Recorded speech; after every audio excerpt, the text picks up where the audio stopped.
If you ask this one question to an acquirer, whether it's a strategic or a private equity firm for your business, you will get a higher price for your company. And what is that question? Well, that's what we're going to dig into in these next 10 minutes here. I'm Arthur Petropoulos, managing partner here at Hillview Partners. We're a middle market, lower middle market investment banking firm, helping companies generating typically $1 million to about $20 million a year in pre-tax earnings or EBITDA to sell their companies into secure capital. So the first question you may ask is, why am I sitting in front of a piano? In business, very much like music, is a process of friction, a process of building up, and then a resolution, a crescendo. And so we'll fast forward to sitting in front of a piano, but no one note on a piano is going to create a resolution. It's just a random fact. It's just a random thing, right? So if you just said this, they're just discordant pieces of information. It's the same thing with negotiating with a company. You could say one thing, you could point to one item, but it doesn't mean anything. However, if you build attention in a particular way, it presents the opportunity for a resolution. It presents the opportunity to ask a particular question, or if you will, musically, the same way you would in negotiations to get the resolution you want. So an example of that, right? Waits for the resolution. It resolves. Similarly,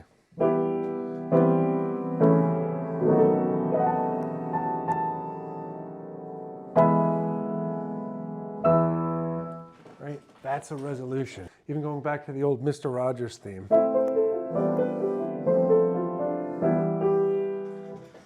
won't do any of our best Burt Bacharach impressions here, but the point being is the building up of a dialogue, of friction in something, ultimately creates the need or the desire for the resolution. So now let's talk about that in business terms. How do we get to the question that you asked to get the more value? Well, there's three main ways of building up friction, of creating the desire for this crescendo in a negotiation. And so you're selling a company. We as bankers are selling a company, but if you were presenting your own company, you'd want to have the same conversations. You need to get into the mind of the buyer. So the first thing is going to be the strategy, the first chord, the first note, if you will. And so buyers buy businesses, yes, because they want more revenues or because they want more EBITDA, but what they really want are the things that they are already strategizing to do. And so access to certain markets, to certain demographics, to certain end verticals, or capabilities, things they don't already do or things that they do poorly. That's the strategy that a buyer wants. And so if you're kind of building up to that crescendo, you say, hey, I know in your strategy, yes, you want to get bigger, but you want access to these things and you want these capabilities, right? The answer is yes. The second question is going to be the buyer's pain point. And so, okay, they have a need, but do you need an ice cream cone? No. Do you need a Band-Aid if you're bleeding? More along the lines of yes, because there's a pain point, something that needs to be resolved. And so if you get into the mind of a buyer and you understand the strategy, what access they're looking for, what capabilities they're looking for, the second level to that is what is the pain point that that access or capability solves. Either they're falling behind in an industry, they're deficient in some offering, they're weak in certain geographies that's kind of polluting their inability to have national scale in what they're doing, but find the pain point, find what the deficiency is that they are trying to mitigate and agitate that. And so if you start with what the strategy is, you say, what is the pain that that strategy is trying to solve, and agitate, create distance between having everything solved and not, right? This is the part of the, if you think of the kind of tonal movement, you are going away from where you want to land and you are exacerbating the pain points. And so now, item number 3 is loss aversion. And so plenty of studies where they say the greatest motivator in life is pain.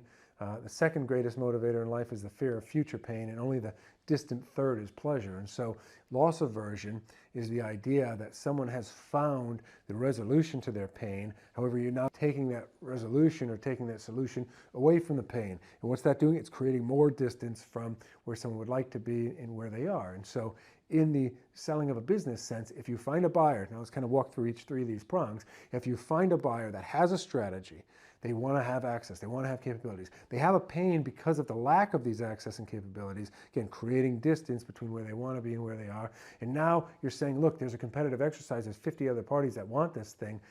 You may not get it if you don't act fast, if you don't act aggressively. Well, that creates an even further distance. And again, really builds up the friction, really builds up the want for something, and ultimately allows for the optimal resolution.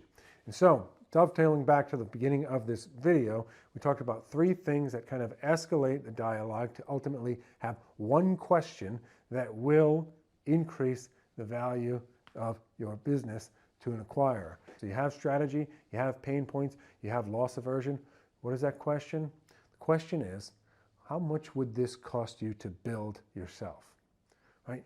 And that brings in the concept that we've talked about in lots of videos.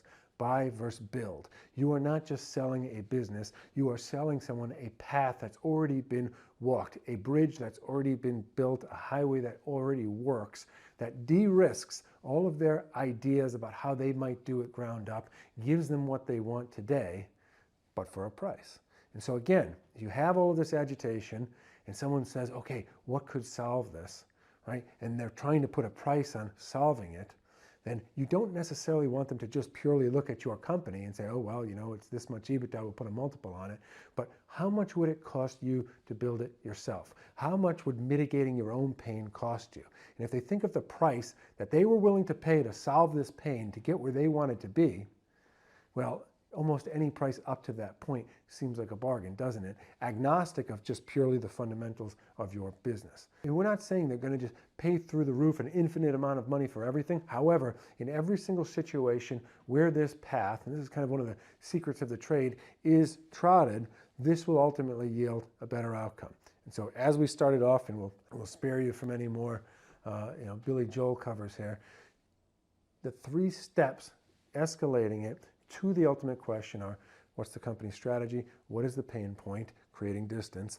And the loss aversion, there's competition, creating more distance, followed by, listen, how much would this cost you to build yourself instead of buying it? I've got it all complete here. This is the business. It has everything you want.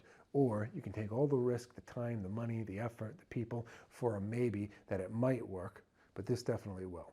And so from our experience, 150 plus deals at this juncture, I assure you, if the crescendo, if the progression evolves in the right direction, that one question will have a material impact in negotiations for the sale of a business. Hope the week's going well for everyone. Keep pushing forward. God bless. We'll see everyone next time.